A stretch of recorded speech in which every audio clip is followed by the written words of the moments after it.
Man here. Y'all know how I get down. We talking boxing, man. And the new WBO welterweight champion of the world, Manny Pacquiao.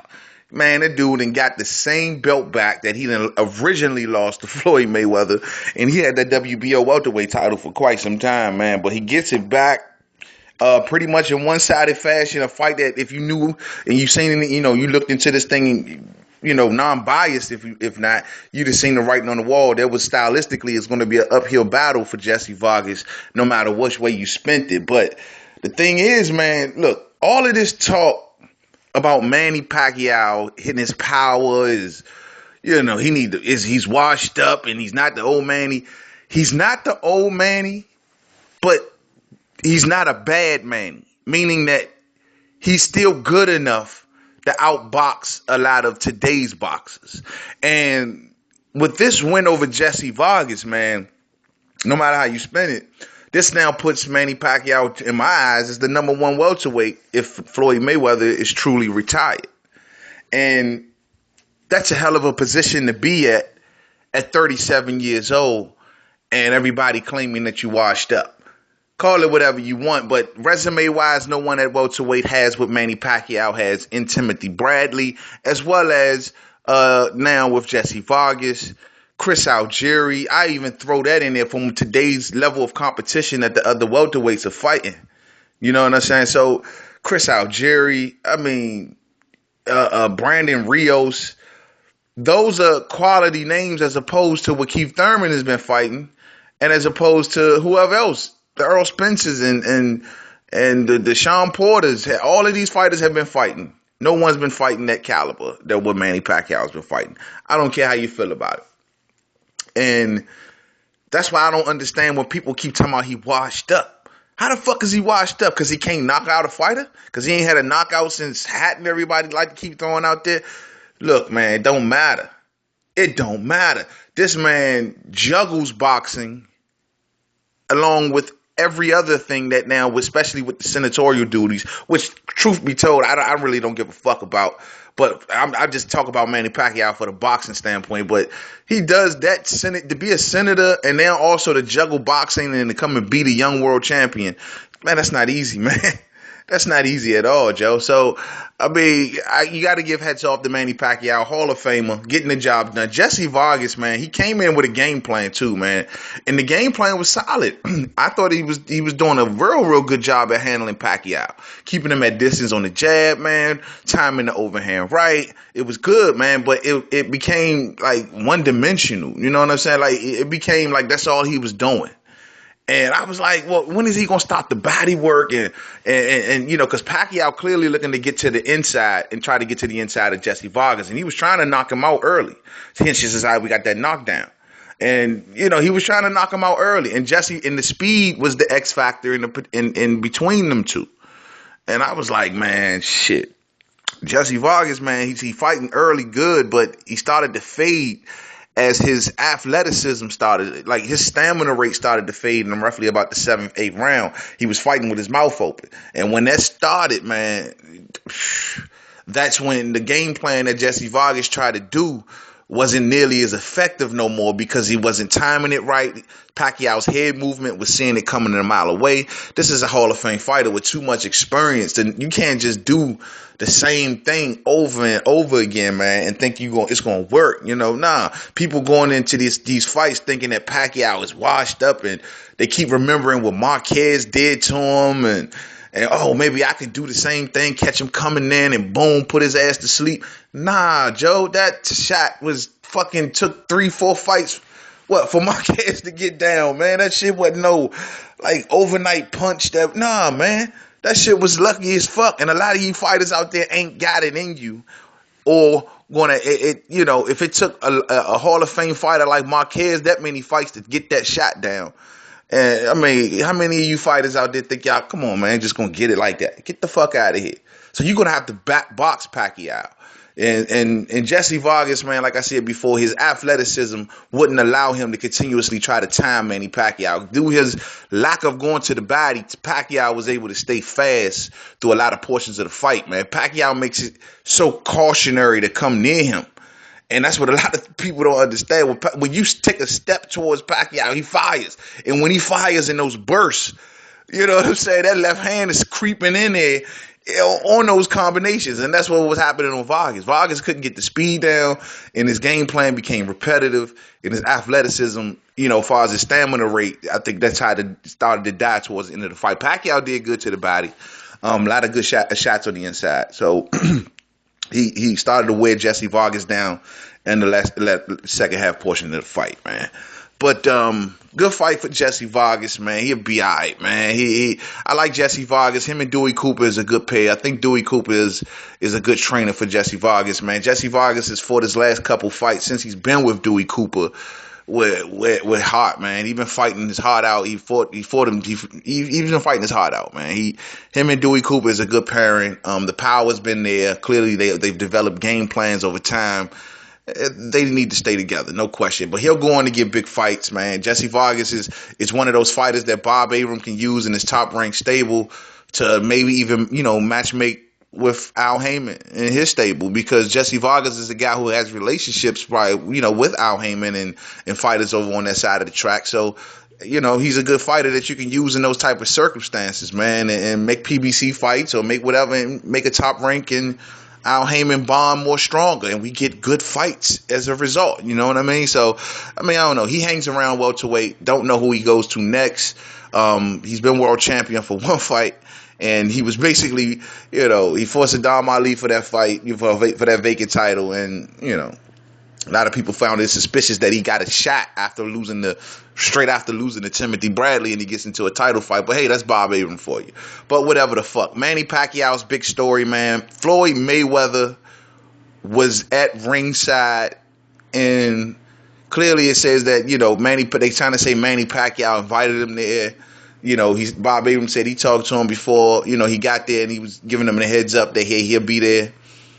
And it feeds into the narrative, man. It keeps the narrative alive, which means it keeps the fight possibility alive, man.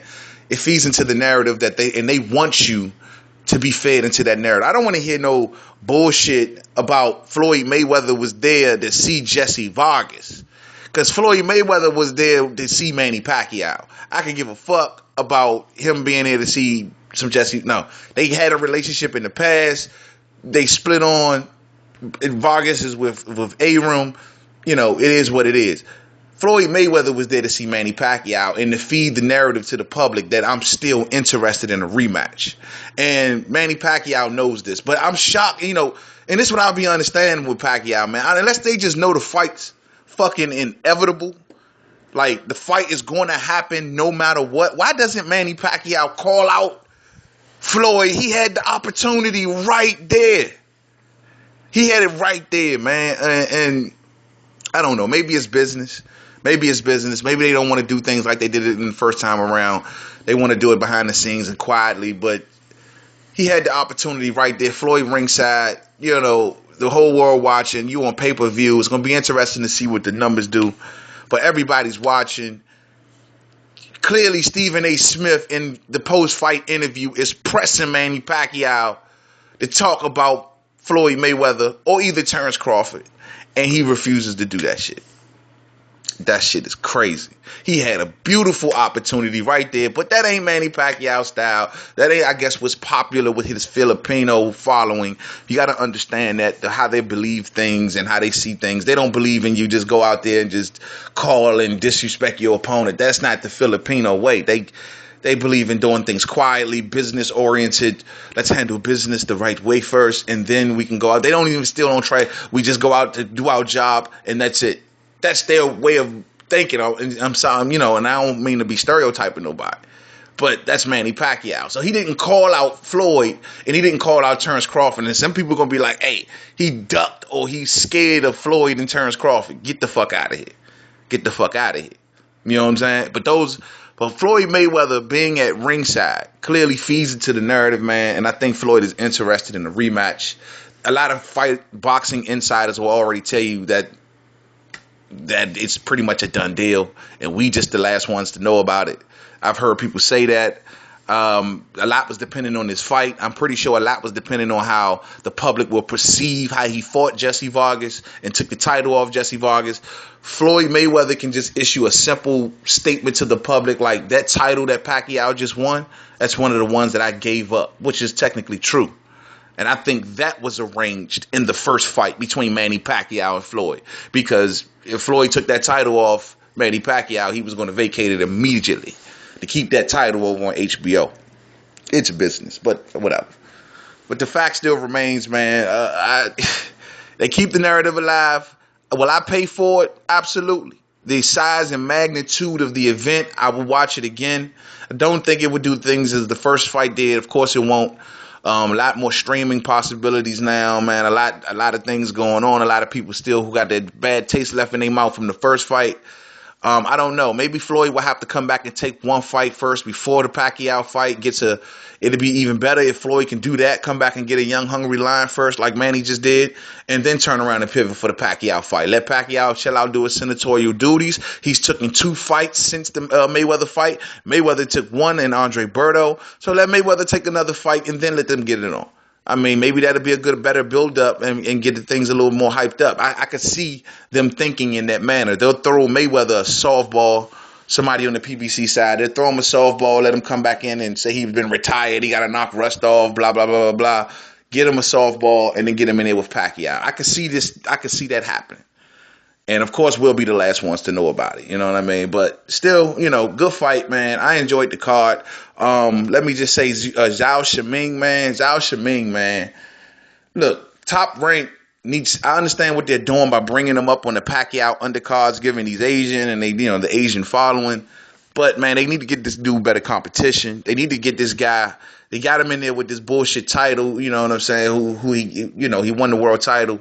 And I understand his Olympic pedigree and everything, but they need to get him more, better fights, man. They need to get him in there with Chocolito. That's what a lot of people talking about. They need to just step him up, man. We tired of seeing him beat up little bum Asians, man, on Pacquiao undercards, man, every pay-per-view now, man. He's been doing this since the Chris Algieri fight in Macau. I've just been seeing a lot of them, from Bob Arum and just been against a bunch of low-level competition. Guess he's just trying to build the eyes up on him, but whatever. We can give a damn about Zhao Shiming, man, And then I didn't care less about the way he fought last night. He fought with his hands down, just carrying the guy for the American audience. Man, that shit was bullshit. But they need to give him better competition, man. Real talk. Nonito Donaire took the loss, man. Hey, winning their bullshit, man. This is another loss for Nonito Donaire, man. Where did he go from here? This was supposed to be his fight back to the big fights. And clearly just been resetted once again, man. Man, Nonito Donaire, man. It's a sad, sad story. But it still was a good card. I enjoyed every fight, man. Except that Zhao Shiming fight. Just didn't appreciate what he did in the ring and did to his opponent, man. It just... fighting with his hands down, I don't know. What the fuck was that, man? That wasn't boxing to me. But anyway, like I said, though, Manny Pacquiao, Floyd Mayweather still alive. Let me just address one more thing. Manny Pacquiao and Terrence Crawford, man. There was talks also of Terrence Crawford, Stephen A. Smith. And this fight will be a dangerous-ass fight for Manny Pacquiao. But, hey, it just would show this would have to be an alternate fight. As long as the Floyd Mayweather fight is totally off the table. As long as the Floyd Mayweather fight is on the table, you can't take the Terrence Crawford fight. You just can't do it. It's too risky. Terrence Crawford has a high chance of beating Manny Pacquiao at 140. They'll probably do it at a catch weight. Stylistically, this is a murder fight for Manny Pacquiao. Y'all can say what y'all want, non-biased. Stylistically, the way Terrence Crawford fights, rangy and timing, and he has good power. It's a dangerous fight for Manny Pacquiao. It's a dangerous, dangerous fight for Manny Pacquiao. I'm not saying that Manny Pacquiao won't beat Terrence Crawford either, but I don't think it's worth it if you got the Mayweather fight still on the table. Mayweather showing up to a fucking Manny Pacquiao fight when he comes to nobody else's fight but Mayweather Promotions fights. That shows a statement for me, man. That speaks volumes, man. And you can say what you want about him bringing his daughter out. If the knockout would have occurred like everybody was talking about, it would have pretty much locked it in. Now I think the performance of Manny Pacquiao makes Floyd Mayweather go back home and say, let's see what the public how they feel about this, man. Let's sit back and just see how people perceive this fight. If people call it a bum fight, we got to let Pacquiao chill. If people say, yo, Pacquiao looks great, I would love to see the Mayweather fight. If the writers start talking about that, Mayweather's all in. That's how I think it looks, man. Real talk. Real talk. But the Terrence Crawford fight, risky fight, and a extremely risky fight for the Mayweather fight. Pacquiao just need to sit back and relax to middle of next year and see what the options are around that time. And that's pretty much, I think, what he's going to do. And the sad part about it is that whoever he's fighting is going to have to operate around his schedule due to now he's not only champion, but he's still a senator in the Philippines. So how would this work for Mayweather also? But we'll see, man. We'll see. Good fight, though, and I enjoyed the whole thing, man. I hope y'all enjoyed the card, man. Sorry I'm late with the post-fight analysis, man, but I was just a little too turned up last night, and I figured I'd do it when I had a little clear level head, man. That was cool. But yeah, to the next video, Main Man Made Man. Don't forget to subscribe. Twitter, Made Man 511. Facebook, Main Man Made Man. Boxing Forum, Google Plus, Main Man Made Man. And Instagram, Main Man Made Man, man. Yeah, good fight, man. Good fight. Pacquiao did not look like no washed up fighter, man. To me, he's the best fighter at welterweight right now. Nobody at welterweight has the resume of Manny Pacquiao. Y'all can say whatever y'all want, man. Manny Pacquiao still doing it at 37 years old. Gained his title back that he lost to Floyd Mayweather. Where's that narrative? How does people feel about that? Floyd Mayweather gonna say, oh, I vacated that. So, you know, we'll see. And but like I tell before, this version of Manny Pacquiao, nah, he doesn't beat Floyd Mayweather. No shape, form, or fashion. He does it. This is the same Manny Pacquiao from who fought Floyd Mayweather in the first fight. We all will be hyped up for it, but it's going to be the same thing, man. Manny Pacquiao looks like that same Pacquiao. Just Floyd's on the way he will fight him is on another level. But Manny Pacquiao was the same Manny Pacquiao tonight. His power was not nearly what it was in 2010, and reflexes wise as well as explosiveness wise, he's took us a couple notches down, and it's to be expected. And that is no detriment to Manny Pacquiao because he's still a smart fighter, and he's still the top fighter at welterweight as long as Floyd is retired. So call it whatever y'all want. To the next video. Peace out.